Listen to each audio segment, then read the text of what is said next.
Next है potential. तो ई जो होता है minus D V by D R होता है, सबको पता है। बी जो होता है ये डब्ल्यू बाई क्यू होता है। तो डब्ल्यू को लिख सकते हैं delta V into Q and delta V को लिखते हैं V final minus V initial. तो इस फॉर्मूला पे पी बाई क्यू में बहुत क्वेश्चन पूछा गया है। पोटेंशियल को के क्यू बाई आर वी लिख सकते हैं एंड कभी कभी ई एंड वी के बीच में रिलेशन भी पूछ लिया जाता है। देखो ई बराबर होता है के क्यू बाई आर स्क्वायर। जब हम इसको मल्टीप्लाई करेंगे के क्यू से ऊपर एंड के क्यू से नीचे, तो इसको हम लिख सकते हैं के क्यू बाई आर एंड फिर के क्यू बाई आर एंड इधर हो जाएगा 1 बाई के क्यू। तो अभी जस्ट देखें हैं पोटेंशियल के लिए के क्यू बाई आर होता है, तो इसके जगह भी लिख सकते हैं एंड इसके जगह भी लिख सकते हैं। तो ई जो हो जाएगा ये वी स्क्वायर बाई के क्यू हो जाएगा। तो इसको डायरेक्ट याद भी रख सकते हो या फिर ऐसे करके ला भी सकते हो। नेक्स्ट क्वेश्चन है, दो मेटल स्फीयर दिया गया है, एक का रेडियस आर है एंड दूसरा का रेडियस 2r है एंड दोनों के पास सरफेस चार्ज डेंसिटी जो है ये सेम है। अब ये दोनों को कनेक्ट कर दिया जाता है कोई चीज़ से। जब इसको कनेक्ट कर दिया जाता है तो अब पूछा जाता है कि इसका सरफेस चार्ज डेंसिटी क्या होगा। इसको सिग्मा 1 मान लेते हैं एंड इसको सिग्मा 2 मान लेते हैं। इसका रेडियस r है एंड इसका रेडियस 2r है। इस पे चार्ज q1 होगा तो इस पे चार्ज q2 होगा, तो इस पे चार्ज q1 डैश हो जाएगा एंड इस पे चार्ज q2 डैश हो जाएगा। तो देखो इसमें हमें सिग्मा फाइंड करना है, तो सिग्मा 1 लिखे तो सिग्मा 1 क्या होगा, चार्ज पर यूनिट एरिया। तो जिसका सिग्मा 1 लिखे हैं उसी का चार्ज लिखेंगे। तो मैं यहाँ पे स्मॉल q ली हूँ तो यहाँ पे भी इसको लिखेंगे sigma 1 small q1 dash by A and यहाँ पे एरिया लिखेंगे तो ये हो जाएगा 4 पाई आर स्क्वायर। तो हमें सिग्मा 1 फाइंड करने के लिए q1 डैश का वैल्यू पता होना चाहिए। तो ये क्वेश्चन को देख के लग रहा है इसमें चार्ज तब तक फ्लो होते रहेगा जब तक ये इक्विलिब्रियम कंडीशन में नहीं आ जाए एंड जब चार्ज इक्विलिब्रियम में कंडीशन आ जाएगा तो यहाँ पे पोटेंशियल जो होगा दोनों का सेम हो जाएगा, मतलब कि v1 डैश v2 डैश का पोटेंशियल सेम हो जाएगा। तो यहाँ पे अगर हम पोटेंशियल लिखेंगे तो पोटेंशियल होता है के q1 dash by are and फिर इसके लिए लिखेंगे तो ये हो जाएगा K Q dash by 2r। तो यहाँ से r कैंसिल हो जाएगा, k से k कैंसिल हो जाएगा, तो q1 डैश एंड ये 2 इधर आ जाएगा, ये q2 डैश आया है, मतलब कि q2 डैश का वैल्यू 2q1 डैश आया है। तो अब सिंपल हम यहाँ पे चार्ज कंजर्वेशन लगा देंगे।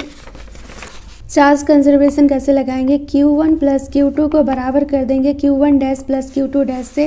तो चार्ज कंजर्वेशन के लिए हम लिख सकते हैं q1 प्लस q2 बराबर q1 dash plus q2 dash. तो q2 डैश का वैल्यू यहाँ पे आ गया है 2q1 डैश एंड ये हो गया q1 डैश। तो हमें ये सब 1 के टर्म में है तो इसको भी कन्वर्ट करना पड़ेगा 1 के टर्म में। तो इसको 1 के टर्म में कैसे कन्वर्ट करेंगे, तो देखो सिग्मा जो होता है ये चार्ज पर यूनिट एरिया होता है।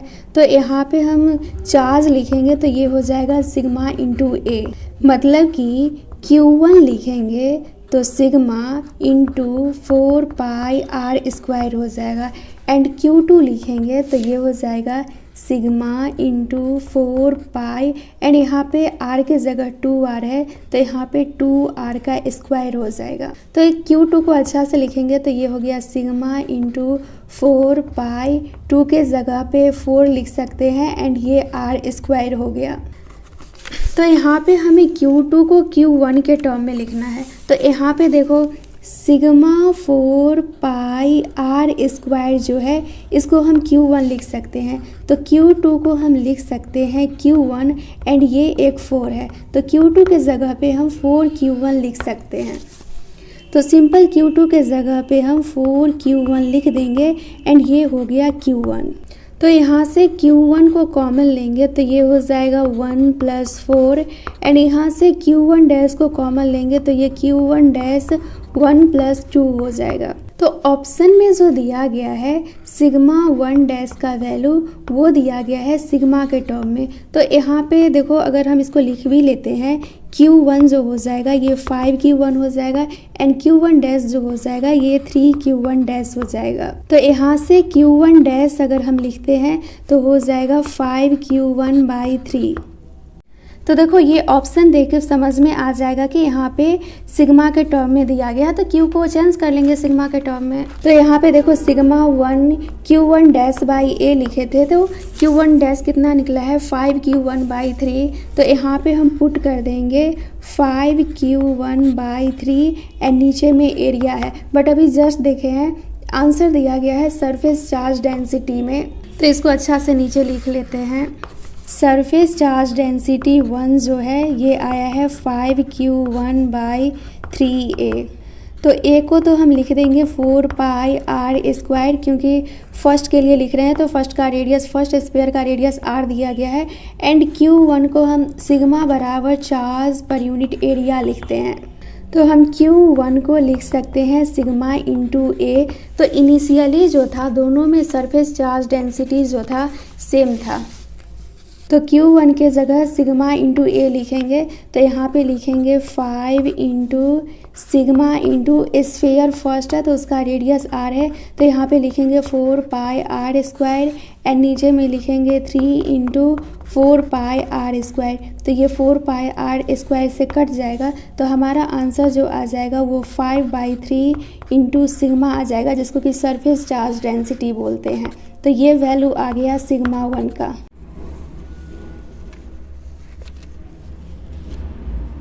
तो अब सिग्मा 2 के लिए निकालना है, तो सिंपल ये जितना भी Q है सबको 2 के टर्म में चेंज कर देंगे और सारा स्टेप वैसा ही रहेगा, सिग्मा 2 का वैल्यू आ जाएगा।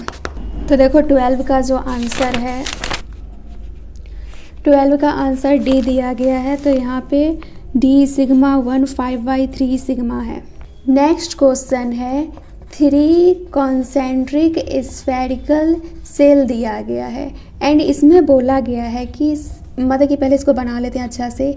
ये है रेडियस A, ये है रेडियस B एंड ये है C।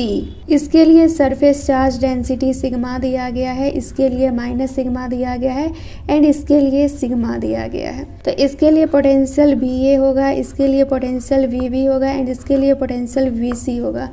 तो क्वेश्चन में दिया गया है कि C बराबर A+B है। जब भी इस टाइप का कंडीशन दिया हुआ रहे C बराबर A+B, तो याद रखना C के लिए पोटेंशियल लिखेंगे तो VC हो जाएगा एंड A के लिए पोटेंशियल लिखेंगे तो ये A हो जाएगा। बट यहाँ पे जो VB है तो पोटेंशियल VC और VA का बराबर रहेगा, बट AV का पोटेंशियल बराबर नहीं रहेगा। तो इस टाइप का ना कहीं पे भी कंक्लूजन दिखता है ना, तो इसको डायरेक्ट याद कर लो और इसको कंसेप्ट से बनाओगे तो बहुत लंबा चौड़ा जाएगा। देखो अगर हमें पोटेंशियल लिखना है VA के लिए, तो देखो इसमें ज़्यादा कंफ्यूज मत होना, सिंपल याद रखो पोटेंशियल जो होता है स्फेरिकल सेल के लिए जो इनसाइड में होता है वही सरफेस पे होता है, मतलब कि इनसाइड एंड सरफेस का बराबर होता है। तो बस यही एक कंसेप्ट से ये सॉल्व हो जाएगा। तो पोटेंशियल लिखेंगे तो पोटेंशियल क्या होता है KQ/R। तो नीचे में क्या लिखेंगे, A के लिए लिख रहे हैं तो A लिखेंगे, फिर यहाँ पे B के लिए लिखेंगे। तो A के बाहर है B, तो बाहर है तो कोई बात ही नहीं, बाहर के लिए बाहर लिखेंगे तो ये हो जाएगा B एंड यहाँ पे Q किसके लिए लिख रहे हैं, ये A के लिए लिख रहे हैं, ये B के लिए लिख रहे हैं एंड फिर लिखेंगे C के लिए। तो A के लिए C भी आउटसाइड है, तो यहाँ पे लिखेंगे KQC/C। तो ये तो सिंपल था। अब B में कन्फ्यूज़न होगा जो अच्छा से नहीं समझे होंगे। तो देखो अब यहाँ पे पोटेंशियल B के लिए लिखते हैं, तो B के लिए पोटेंशियल लिखेंगे तो B के लिए A जो है वो इनसाइड है, मतलब कि ये जो A हो गया ये A है, ये B है, ये C है। तो B के लिए A जो है इनसाइड है, तो मतलब कि इनसाइड एंड सरफेस का पोटेंशियल सेम होता है। तो यहाँ पे इनसाइड के लिए हम B लिख सकते हैं, तो यहाँ पे सिंपल लिखेंगे KQA/B। एंड फिर बी के लिए ही लिख रहे हैं पोटेंशियल, तो सिंपल यहाँ पे के क्यू बी बाय बी, इसके लिए तो बी ही लिखेंगे। एंड फिर सी के लिए लिखेंगे तो बी के लिए सी जो है ये आउटसाइड है, तो आउटसाइड वाला को तो जैसे लिखते हैं वैसे ही लिखेंगे, तो ये हो जाएगा K Q C by C. And फिर वी सी के लिए पोटेंशियल लिखेंगे, तो वी सी के लिए लिखना सिंपल है, मतलब कि सबके लिए लिखना सिंपल ही है, ये आउटवर्ड है एंड ये सब इनसाइड है। तो अभी जस्ट बताई हूँ जो पोटेंशियल इनसाइड होगा वही सरफेस पे होगा, तो मतलब कि अब ये भूल जाओ ये फर्स्ट स्फेरिकल सेल है, सेकेंड स्फेरिकल सेल है, ये सबको इनसाइड मान लो एंड ये सी वाला को आउटसाइड मान लो, मतलब कि सरफेस पे मान लो। तो वी सी के लिए पोटेंशियल लिखेंगे, सी के लिए ए इनसाइड है, तो यहाँ पे हम सिंपल लिखेंगे K Q A by C.